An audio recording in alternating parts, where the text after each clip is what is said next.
ikaw pa rin ang iisipin ni lalaki kahit meron na siyang iba.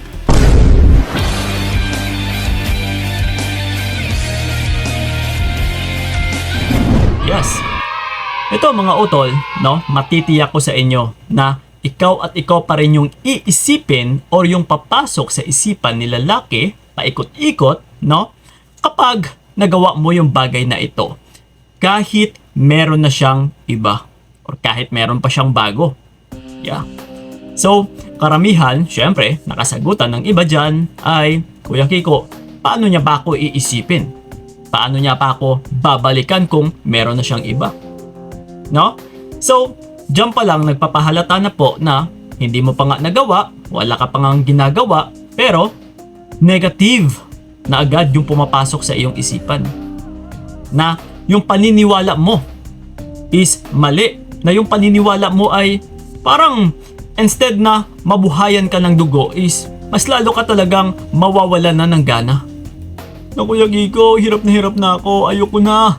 Kailangan ko na tapusin yung buhay ko. Yes, may mga pagganon pa. Pero ito nga, no? Huwag mo nang mag-isip ng negative. Kailangan mo munang isintabihan yung pag-iisip mo na yan. No, huwag masyadong nega. So ito ngayon, ano ba ang dapat nating gagawin? Well, una sa lahat, matanong ko muna sa inyo. Sure ka ba na ramdam ni lalaki na minamahal mo siya noon pa? And yes, kahit ako mga utol, masasagot ko pong oo. Actually, hindi po bulag yung partner mo. Na nandiyan ka palagi, na ginagawa mo yung lahat-lahat para sa kanya. Na sa bawat kinikilos mo or sa bawat pagtrato mo, ramdam na ramdam po yan ng lalaki na minamahal mo siya. Napatay na patay ka sa kanya, kaya ka nga niya na aabuso eh. Kaya ka nga niya niloloko. Kaya ka nga niya iniitsapwera sa ngayon. Naiiwan, naghanap pa siya ng iba or ng bago. Kasi ramdam na ramdam po yan ni lalaki na mahal mo siya. Napatay na patay ka sa kanya. Yeah. So, ngayon, which is may assurance na tayo, no, nasigurado utol, no, dapat magkaroon kayo ng assurance. Nasiguradong sigurado na minamahal ka ni lalaki. So ngayon, dahil mahal ka ni lalaki, Kuya Kiko, ano ang dapat nating gagawin? Yes, pinaramdam ko sa kanya na mahal ko siya. Pero paano yan ngayon? Kasi meron na siyang bago. Meron na siyang iba.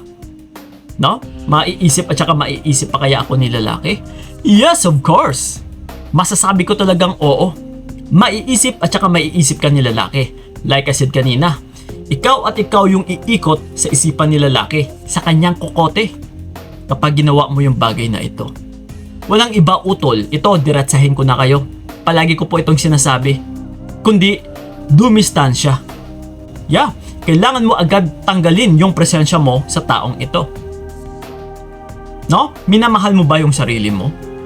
Kasi kung mahal mo yung sarili mo utol, bakit ka dikit ng dikit sa taong nagbibigay sa iyo ng pasakit? Na yung tanging solusyon ay dumistansya ka sa kung saan, no, na nagbibigay sa iyo ng paghihirap. Umalis ka o matras ka. Kasi once na tinanggal mo yung presensya mo sa taong ito, dito po or dito pa lang magsisimula na papasok at saka papasok ka sa kanyang isipan. Padahan-dahan po yan utol. Pero kung nandiyan ka naman palagi, no, ikaw pa yung naghahabol, and then pinaramdam mo or pinadama mo sa partner mo or sa lalaki na andyan ka lang naman naghihintay, nako po. My God. Hindi po papasok sa isipan ni lalaki na mapapaisip at saka mapapaisip siya about sa'yo. Hindi po mangyayari. Talagang hindi po talaga mangyayari. No? So again, kailangan is umatras tayo. Ipakita natin na yung tipong ayaw mo na rin talaga. Na wala na siyang mababalikan. No? Lalong-lalo na sa mga hindi pa pinapakawalan dyan.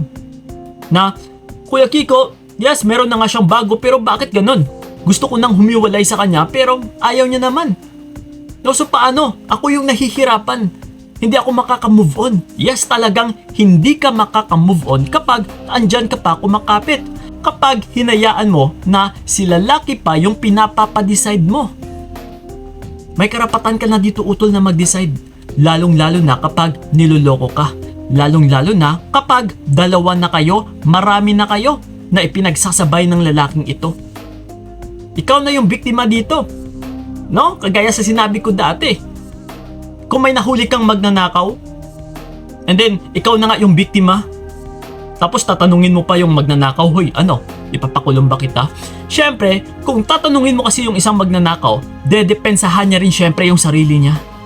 So same thing, pareho sa partner mo, na kung siya pa yung hahayaan mong mag-decide, is syempre, yung sasabihin neto sa'yo ay yung sang-ayon para sa sarili niya. So huwag tayong magpakabobo, no? Huwag tayong magiging tanga. Alam ko matalino kayo pero sinasadya nyong magpakabobo. So okay lang ba sa iyo tawagin kitang bobo? Okay lang ba sa iyo na tawagin ka ng mga kakilala mo, mga kaibigan mo? Na sobrang bobo mo na? Hindi ka ba nahiya, utol? Na isang tao lang, no, na nagpamukha sa iyo na maging tanga at saka maging bobo. Pero ang dami ng tao na nakakaalam or nakakakilala sa iyo na ganito ka pala kababa, ganito ka pala kabobo. Yeah, masisira talaga yung image mo dito. So okay lang sa'yo yun? Then kung maisasagot mo sa akin sa ngayon na syempre Kuya Kiko, hindi, then bakit mo hinahayaan? Bakit wala kang ginagawa?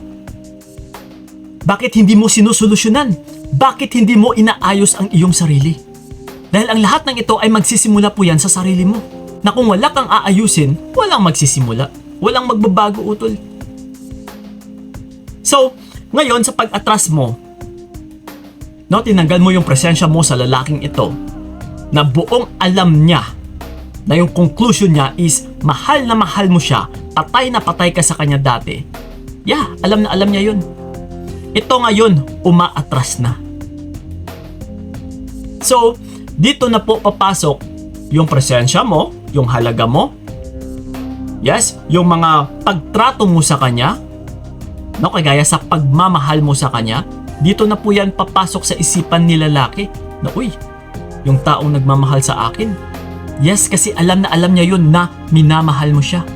So ito po yung isa sa may iisip ni lalaki. Uy, yung taong nagmamahal sa akin, umaatras na, sumusuko na. Napapagod din pala sila. Yes. So ngayon, mag-iisip at saka mag-iisip na ito. Maguguluhan na ito lalo. Na, uy, ano ba yung gagawin ko? Ipagpatuloy ko pa ba sa bago ko? And then, baka mawalan din ako someday ng taong nagmamahal sa akin eh. Kasi sa bago ko, ito kasi mga utol. Pagdating sa mga bago na ito, puminsan for entertainment lang naman ito, for fun. Walang kasiguraduhan. That's why, hindi ka pinapakawalan. Kasi ganun po yun. So ikaw naman, no, alam mo naman palang dalawa kayo ipinagsasabay, magiging sunod-sunuran ka lang. Okay lang ba sa'yo yun? Na may dinagdag? Kung may dinagdag siya, ikaw dapat yung magbawas dito. Na kailangan mong ipakita sa kanya na hindi mo kailangan yung taong salawahan. Okay? So yun po yun, para mas lalo siyang mag-iisip na mag-iisip. No? Matataranta po yan. And then, dito na ngayon na kung ma-realize niya yung halaga mo, i-win back ka ng taong ito. Yes, trust me. No? So yun po ang mangyayari talaga. Okay? So yun po mga utol, sana'y malinaw sa inyo. And then sa may mga katanungan pa dyan, you can leave a comment na dyan sa ilalim and sasagutin po namin yan, lalong-lalo na sa aming YouTube channel. And then sa mga nais akong makausap one-on-one, yes, ako po mismo yung makakausap ninyo. PM nyo po kami sa aming FB page na Payong Kaibigan ni Kiko and magsiset po tayo ng appointment para sa inyo. So yun lang po, maraming salamat. So ingat kayo, God bless and babush! Ayoko nang yakapin kat nawakan, tapos na ang lahat. Ito na ang paalam, huwag ka nang mangamba, hindi na babalik pa.